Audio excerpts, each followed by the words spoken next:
અમદાવાદ ક્ષત્રિય એકતા મહાસંમેલન સંદર્ભે કરણી સેનાના રાષ્ટ્રીય અધ્યક્ષ રાજ શેખાવત ભરૂચ જિલ્લામાં આમંત્રણ માટે ભરૂચ શહીદ ગ્રામ્ય વિસ્તારની મુલાકાત લઈ ક્ષત્રિય એકતા મહાસંમેલનના આયોજનનો હેતુ સ્પષ્ટ કર્યો હતો।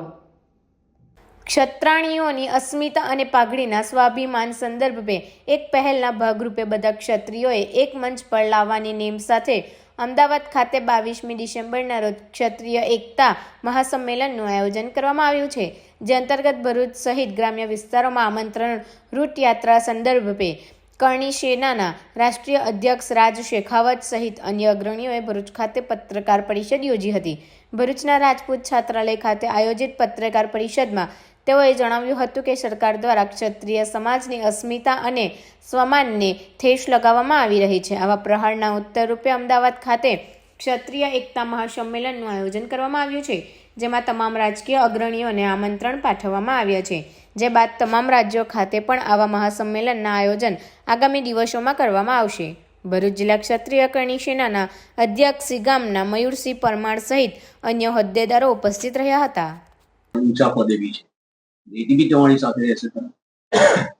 જો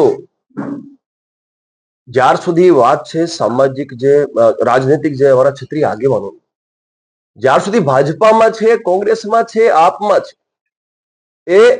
એ પાર્ટીના ધારાધોરણ મુજબ કાર્ય કરતા હોય છે, એ જાયજ છે। જેમ મારી કરણી સેનામાં મારા નીતિ નિયમો છે, એ સામે મારા પદાધિકારીઓ કામ કરતા હોય, એ જ રીતે ભાજપામાં જે રહે છે, કોંગ્રેસમાં રહે છે, એ પણ એમના ધારાધોરણ મુજબ કામ કરે છે, પરંતુ એમની પણ મર્યાદા હોય, એમને અમે સન્માન આપીએ છીએ, પરંતુ પડદા પાછળ એ લોકોનું યોગદાન ભૂતકાળમાં પણ રહ્યું છે, પ્રેઝન્ટમાં પણ છે ને આગળ પણ રહેવાનું છે। દરેક ક્ષત્રિય દરેક જાતિનો જે આગેવાન છે, જેને મેન્ડેટ મળ્યું છે, જે મેન્ડેટ લઈને બેઠા છે, એ લોકો 100% કંઈ ક્યાંક ને ક્યાંક સાથ અને સહકાર આપતા જ હોય છે। એટલે મને ખબર છે કે ડાયરેક્ટલી એ લોકો નહીં આવી શકે, પરંતુ ઇનડાયરેક્ટલી તો એ બધા સાથે હતા જ છે ને આગળ પણ રહેશે।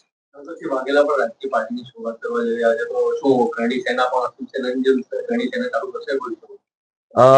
બિલકુલ, જો આવશ્યકતા પડી, કારણ કે આ જે ઘોર ઉપેક્ષાઓ થઈ રહી છે, આ ઉપેક્ષાઓ જો નહીં રોકાય તો ભવિષ્યમાં ક્ષત્રિય સમાજ માટે કાં તો આ દેશમાં એક એવી પાર્ટીનું પણ અમે સર્જન કરી શકીએ છીએ, જે પાર્ટીના માધ્યમથી અમે અમારા ક્ષત્રિય સમાજની જે ઉપેક્ષા થઈ રહી છે, એ ઉપેક્ષાને અમે ખતમ કરી શકીએ। અવશ્ય એમાં કઈ વાંધો થોડી છે, દેશના નાગરિક છીએ અને ક્ષત્રિય સમાજનો પણ એક ઝંડો દંડો હોય તો એમાં વાંધો શું? એક ઝંડો ક્ષત્રિય સમાજમાં હોઈ શકે છે, તો એમાં કોઈ ના નુકર નથી।